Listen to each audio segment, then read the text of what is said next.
Guyyaan har'aa Diseembarii 28 bara 2025 akka lakkoofsa faranjootattidha.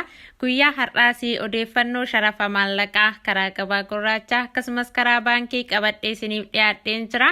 Nagaa waaqayyoon dhuma keessaniif haa baay'atu. Kabajamoo jaallatamoo hordoftoota chaanaalii kana baga nagaadhaan gara chaanaalii kanaatti dhuftanii obboloonni chaanaalii kanaaf haaraa taatan subscribe gochuudhaan maatiinaaf ta'a.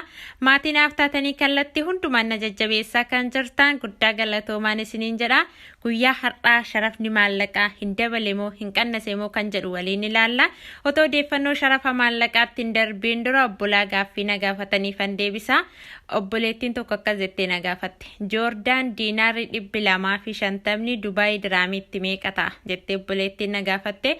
Dubaay diraamiitti yeroo jijjiiramu 1,294 tuqaa saantiba 99 jijjiiramaa jechuudha obboleetti kiyya. Siif galeera jedheetanii yaada. Gaaffiin lammaffaa irratti obboleettiin tokko na gaafatte. Saawudii riyaala ati 49 jettee beeksistaa. Daldalaan maallaqa nuuf ergu garuu 45 nuun jedha. Maalidha naaf ibsi jettee obboleettiin gaaffii na gaafatte. Obboleetti kiyya gaaffii kana siifan deebisa. Ani kan inni sharafa maallaqaa isiniif dhiyeessu ethioBlackmarket.com website irraan isiniif dhiyeessa kallattiidhaan jechuudha. Amma fakkeenyaaf Saawudii riyaala daldalaan tokko 49tti jijjiiree ka'eetu deebisee immoo bu'aa irraa buufatee siif immoo 45 sharafaa jechuudha. Akkasitti hubadha obbolaa kiyya. Yeroo daldalonni maallaqa keessan gadi isin jalaa buusanii lakki jettanii diduu qabdu. Amma fakkeenyaaf 49tti yoo jijjiire 45 yoo siif erge riyaala tokkorraa birrii 4 buufataa jechuudha namni kun. Isin immoo yeroo isaan akkasitti daldalonni baay'isanii maallaqa keessan gadi isin jalaa buusanii lakki maallaqa gadina jalaan buusin amma dabalee jira jettanii dubbatachuu qabdu jechuudha obbolaa kiyya. Iccitiin jiru isa kanadha. Isiniif galeera jedheetanii yaada. Kanarratti gaaffii obboloonni qabdanii isiniif galee jedheetanii yaada. Gamanumaanii gara odeeffannoo sharafa maallaqaa guyyaa har'aatiif qabadhee isiniif dhiyaadheetti wal wajjin hadabarru. Tokkoffaa irratti kan argannu yuuroodha. Yuuroon tokko 219 tuqaa saantiba 96 sharafamaa ooleetiniin jira karaa gabaa gurraacha. Akkasumas karaa baankiin gatii olaanaatiin sharafaa oolee Awaash baankiidha. Awaash baankii yuuroo tokko 179 tuqaa saantiba 19 sharafaa ooleetiniin jira. Baankiin daldala Itoophiyaa yuuroo tokko 176 tuqaa saantiba 60 sharafaa ooleetiniin jira.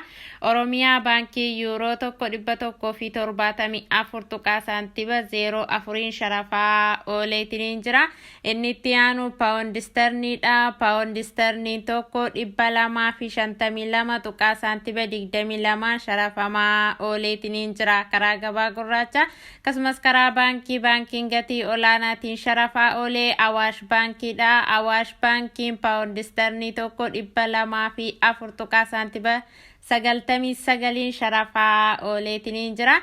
Baankiin daldala Itoophiyaa paawundi sternii tokko 198 tuqaa saantiba 38 sharafaa ooleetiniin jira. Oromiyaa baankiin paawundi sternii tokko 197 tuqaa saantiba 98 sharafaa ooleetiniin jira. Inni itti aanu Kaanaadaadha. Kaanaadaa doolaarri tokko 136 tuqaa saantiba 63 sharafamaa ooleetiniin jira karaa gabaa gurraacha.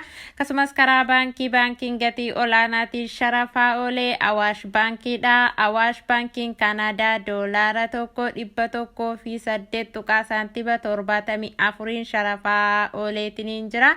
Baankiin daldala Itoophiyaa Kaanaadaa doolaara tokko 107 tuqaa saantiba 57 sharafaa ooleetiniin jira. Inni itti aanu Ameerikaadha. Ameerikaa doolaarri tokko 186 tuqaa saantiba 83 sharafamaa ooleetiin jira karaa gabaa gurraacha. Akkasumas karaa baankiin gatii olaanaatiin sharafaa oolee Awaash baankiidha. Awaash baankiin Ameerikaa doolaara tokko 151 tuqaa saantiba 73 sharafaa ooleetiin jira. Baankiin daldala Itoophiyaa Ameerikaa doolaara tokko 151 tuqaa saantiba 60 sharafaa ooleetiin jira. Oromiyaa baankiin Ameerikaa doolaara tokko 150 tuqaa saantiba 91 sharafaa ooleetiin jira. Inni itti aanu Kuweetidha. Kuweet diinaarri tokko 608 tuqaa saantiba 04 sharafamaa ooleetiin jira karaa gabaa gurraacha. Akkasumas karaa baankiin gatii olaanaatiin sharafaa oolee Oromiyaa baankiidha. Oromiyaa baankii Kuweet diinaara tokko 493 tuqaa saantiba 50 sharafaa ooleetiin jira. Baankiin daldala Itoophiyaa Kuweet diinaara tokko 484 tuqaa saantiba 60 sharafaa ooleetiin jira. Inni itti aanu Saudii riyaaliidha. Saudii riyaalli tokko 49 tuqaa saantiba 81 sharafamaa ooleetiin jira karaa gabaa gurraacha. Akkasumas karaa baankiin gatii olaanaatiin sharafaa oolee Awaash baankiidha. Awaash baankiin Saudii riyaala tokko 43 tuqaa saantiba 00tiin sharafaa ooleetiin jira. Baankiin daldala Itoophiyaa Saudii riyaala tokko 40 tuqaa saantiba 40 sharafaa ooleetiin jira. Oromiyaa baankiin Saudii riyaala tokko 40 tuqaa saantiba 43 sharafaa ooleetiin jira. Inni itti aanu Dubaayidha. Dubaay diraamni tokko 50 tuqaa saantiba 87 sharafamaa ooleetiin jira karaa gabaa gurraacha. Akkasumas karaa baankiin gatii olaanaatiin sharafaa oolee Awaash baankiidha. Awaash baankiin Dubaay diraamii tokko 43 tuqaa saantiba 94 sharafaa ooleetiin jira. Baankiin daldala Itoophiyaa Dubaay diraamii tokko 41 tuqaa saantiba 28 sharafaa ooleetiin jira. Oromiyaa baankiin Dubaay diraamii tokko 41 tuqaa saantiba 29 sharafaa ooleetiin jira. Inni itti aanu Bahaareenidha. Bahaareen diinaarri tokko 495 tuqaa saantiba 31 sharafamaa ooleetiin jira karaa gabaa gurraacha. Inni itti aanu Oomaanidha. Oomaan riyaalli tokko 485 tuqaa saantiba 77 sharafamaa ooleetiin jira karaa gabaa gurraacha. Inni itti aanu Joordaanidha. Joordaan diinaarri tokko 263 tuqaa saantiba 53 sharafamaa ooleetiin jira karaa gabaa gurraacha. Inni itti aanu Kaatar riyaalidha. Kaatar riyaalli tokko 49 tuqaa saantiba 90 sharafamaa ooleetiin jira karaa gabaa gurraacha. Inni itti aanu Israa'elidha. Israa'el shekel tokko 58 tuqaa saantiba 70 sharafamaa ooleetiin jira karaa gabaa gurraacha. Inni itti aanu Indihaadha. Indihaa ruupiin tokko 2 tuqaa saantiba 08 sharafamaa ooleetiin jira karaa gabaa gurraacha. Odeeffannoo sharafa maallaqaa guyyaa har'aatiif qabadhee isiniif dhiyaadhe kana fakkaata.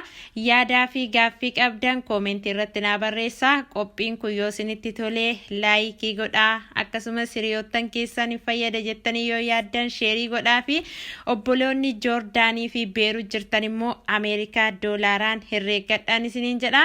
Amma xumura qophii kanaatti nu wajjin waan turtaniif guddaa galatoomaa. Haga qophii biraatiin walitti deebinutti nagaa keessa tura.